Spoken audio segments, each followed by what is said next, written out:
మాజీ మంత్రి ఫోటో అడిగితే కమెడియన్ బ్రహ్మానందం కుదరదని తిరస్కరించాడని, మాజీ మంత్రి ఎర్రబెల్లి దయాకర్ రావుని బ్రహ్మానందం అవమానించాడన్నట్లుగా కొన్ని వార్తలు వస్తూ ఉన్నాయి. వాటి మీద బ్రహ్మానందం గారు క్లారిటీ ఇచ్చేటువంటి ప్రయత్నం కూడా చేసినటువంటి నేపథ్యంలో దీని మీద మనం పూర్తి స్థాయిలో విశ్లేషణ చేసుకుందాం. ప్రస్తుతం మనతో పట్టినారు ప్రముఖ రాజకీయ విశ్లేషకులు, ప్రముఖ సీనియర్ జర్నలిస్ట్ శ్రవణ్ కుమార్ గారు. వారితో మాట్లాడదాం. శ్రవణ్ గారు నమస్తే అండి. నమస్తే అండి. మాజీ మంత్రి ఎర్రబెల్లి దయాకర్ రావు గారు ఫోటో అడిగితే ప్రముఖ నటులైనటువంటి బ్రహ్మానందం గారు తిరస్కరించారని, ఎర్రబెల్లి దయాకర్ రావు గారిని బ్రహ్మానందం గారు అవమానించారన్నట్లుగా కొన్ని వార్తలు వస్తూ ఉన్నాయి. వాటి మీద బ్రహ్మానందం గారు స్పందించారు.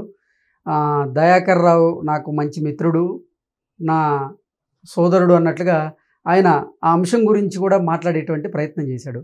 అయినప్పటికీ సోషల్ మీడియా వేదికగా ఈ అంశం మీద చర్చ జరుగుతుంది. దీని మీద మీ విశ్లేషణ ఏంటండి?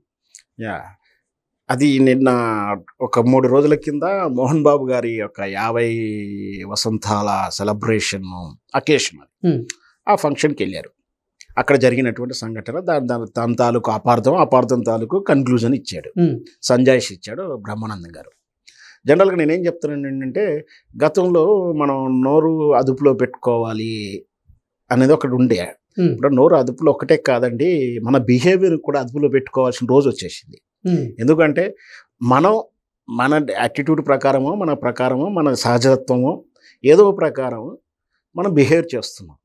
బట్ మన చుట్టూ ఈ డిజిటల్ కెమెరాలు ఇవన్నీ ఉన్నప్పుడు ముందు వెనక కట్ చేసి, అక్కడికి ఎంత కావాలో అంత కాంట్రవర్షన్కు, ఎంత కావాలో మసాలాకి కట్ చేసి అంత కోణం వరకే చూడడం, ఆ చూసిన కోణంలోంచి విపరీత అర్థాలు రావడం జరుగుతుంది. కాబట్టి ముఖ్యంగా సెలబ్రిటీలు మాట్లాడేటప్పుడు, నిన్నగాక మన రాజమౌళి వివాదం చూసాం, మాట్లాడేటప్పుడు జాగ్రత్తగా పెట్టుకోకుండా మాట్లాడితే ఏం జరిగింది, ఎంత నష్టపోతున్నావు చూసాం. ఈ బిహేవియర్ కూడా ఇప్పుడు బ్రహ్మానందం గారి యొక్క ఇన్స్టిట్యూట్ మనం చెప్పుకోవచ్చు. బ్రహ్మానందం గారు తప్పని నేను ఎక్కడ చెప్పట్టే, అది ఏమాత్రం కూడా కాదు. బట్ ఈ రోజులు బాగలేవు.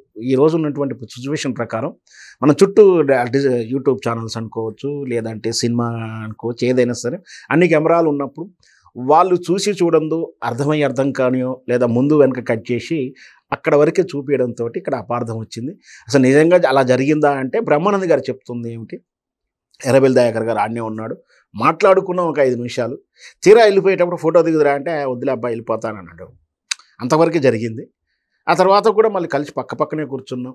ఆ తర్వాత కూడా మాట్లాడుకున్నాం. అంటే ఆ కార్యక్రమానికి వచ్చిన సందర్భంగా ఎర్రబెల్లి దయాకర్ రావు గారు నన్ను ఫోటో దిగమని కోరారు, నేను వెళ్ళిపోయాను.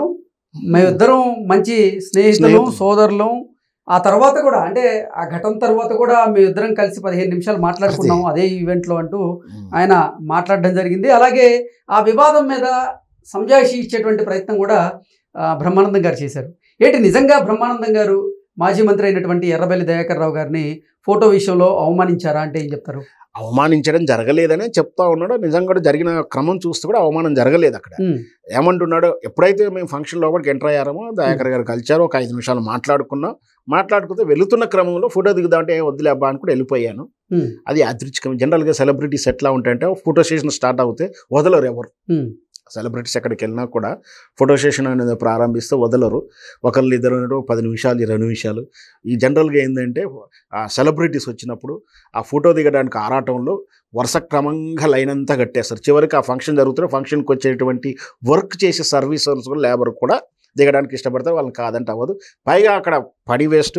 దాంతోపాటు వాళ్ళంతా భుజాల మీద చేసుడు, ఇలా మేకప్ మీద డిస్టర్బ్ చేయడు, విగ్గు మీద చేస్తూ మన బాలకృష్ణ గారు దండేస్తుంటే కూడా ఒక సంఘటన జరిగింది మనకు. సో ఇట్లా ఏంటంటే ఇవన్నీ కూడా ఉంటాయి కాబట్టి వాళ్ళు ఇష్టపడరు ఎక్కువ. ఆ ఫోటో సెషన్ టైం ప్రకారం ఇస్తామన్నట్టుగా ఉంటుంది. బహుశా అలా అనుకున్నాడేమో ఏంటో, మొత్తం మీద పర్లేదు వద్దులే అనుకుంటే ఒక అబ్బాయి వెళ్ళిపోతాని వెళ్ళిపోయాడు. దాన్ని విపరీత అర్థంతో ట్రోల్ చేయడంతో తెల్లారు అదేంటి మంచి మిత్రుడు అయినా నాకు నేను ఆయన అవమానించడం ఏంటి, ఇట్లా తప్పు. అది పూర్తిగా జరిగిన సారాంశం ఏంటంటే సంజాయిషి ఇచ్చాడు. నిజంగా కూడా ఇక నుంచి నేను చెప్పేది ఏంటంటే, మనం ఏం మాట్లాడినా కూడా ఆ నోరు అదుపులో పెట్టుకోవాలి. ఎందుకంటే ఏవి పడితే ఆ సామెతలు మనం మాట్లాడేటట్లేదు, ఎలా పడితే అలా మాట్లాడడానికి వీల్లేదు. ముఖ్యంగా అడ్రస్ చేసేవాళ్ళు, అంటే ఒక కెమెరా ద్వారానో ఒక స్టేజీ మీద మాట్లాడుతున్నవారు, ఒక బాధ్యతమైనట్టు పోస్టులు ఉన్నవాళ్ళు, ఇట్లా సెలబ్రిటీగానో విఐపీగా ఉన్నవాళ్ళు మాట్లాడేది ఇంపార్టెంటే, బిహేవియర్ కూడా ఇంపార్టెంట్ అని దీని నుంచి మనం అర్థం చేసుకోవచ్చు. ఏంటి దీనికి సంజాయిషి ఇచ్చేటువంటి ప్రయత్నం చేసినప్పటికీ ఇది వివాదంలా రాజుకుంది. సోషల్ మీడియా మొత్తం దీని గురించి చర్చ జరుగుతుంది. ఏంటి మరి ఇది ఎక్కడి వరకు వెళ్ళేటువంటి అవకాశం ఉందంటారు? సద్దు మణిగినట్టుగా నేను భావిస్తున్నాను. ఎందుకంటే బ్రహ్మానందం ఫస్ట్ అన్నదానికి మళ్ళీ కౌంటర్గా ఇది రావడం, ఈ రెండింటి కూడా బ్రహ్మానందం ఈ విధంగా సంజయ్ ఇచ్చారని కూడా రెండు కూడా పోస్టులు నేనైతే చూశాను. అంటే ఎర్రబెల్లి దయాకర్ రావు గారు అడిగిన వెంటనే బ్రహ్మానందం గారు కనుక ఫోటో ఇస్తే ఇంత వివాదం అయ్యేది కాదు కదా, కావాలనే బ్రహ్మానందం గారు అలా ప్రవర్తించి ఉండొచ్చు అంటూ కొంతమంది అభిప్రాయాన్ని వ్యక్తం చేస్తున్నారు కదా. కావచ్చు, నేనంటే బ్రహ్మానందం అడిగితే కూడా ఇస్తే తప్పేం లేదు, అసలు ఒక 2 నిమిషాలు దిగితే తప్పేం లేదు. నేనేమంటున్నాను అదే చెప్పాను కదా, జనరల్గా సెలబ్రిటీస్ ఏంటంటే ఆ ఫోటో సెషన్ అనేది వదిలేస్తున్నారు.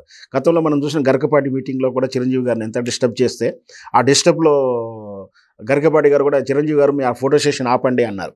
అక్కడ వచ్చిన పని ఎంత డిస్టర్బ్ అవుతుంది. సో ఆ విఐపీలు అట్లాగే ఉంటారు. సినీ సెలబ్రిటీస్ ముఖ్యంగా ఆ ఫోటో సెషన్ స్టార్ట్ అవుతే ఆగదని కూడా వాళ్ళకి తెలుసు కాబట్టి జనరల్ దాన్ని అవాయిడ్ చేస్తారు. ఏదో విఐపీలకు తప్పనప్పుడు ఒకడో ఇద్దరికి ఇస్తారు. సో అట్లా అనాలోచితంగా బ్రహ్మానందం చేసిన పనికి ఎర్రబెల్లి గారికి అవమానం జరిగినట్టుగా అనిపిస్తున్నప్పటికీ వాళ్ళ మధ్య ఉన్న సాన్నిధ్యం కానీ నేల స్నేహానికి అలా జరగలేదు. దాన్ని ట్రోలర్స్ అర్థం చేసుకోకపోతే మనం ఏం చేయలేం. మొత్తం మీద అయితే ఇంచో అంతా ఆ బ్రహ్మానందం గారి ఇష్యూ అయితే క్లోజ్ అయినట్టుగానే భావిస్తాం. ఓకే అండి, థ్యాంక్ యూ సో మచ్.